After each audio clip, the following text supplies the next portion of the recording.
النهارده لنادي الزمالك ضربه حره، شيكابالا هيلعبها جوه المنطقه، موجوده ضربه الراس حلوه، يا ولد يا ولد يا ولد، مع تحيات محمود فتح الله.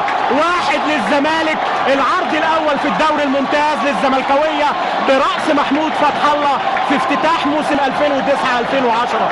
انما العرضيه ايه والراسيه ايه؟ واحد الزملكاويه لمحمود فتح الله، واحد لنادي الزمالك.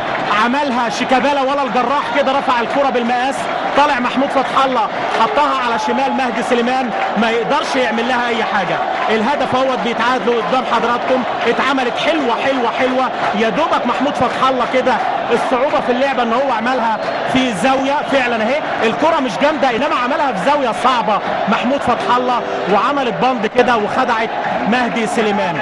واحد لنادي الزمالك دون مقابل لنادي انبي مع الدقيقه 34 من احداث الشوط الاول. فرحه جماهير الزمالك ما بعدها.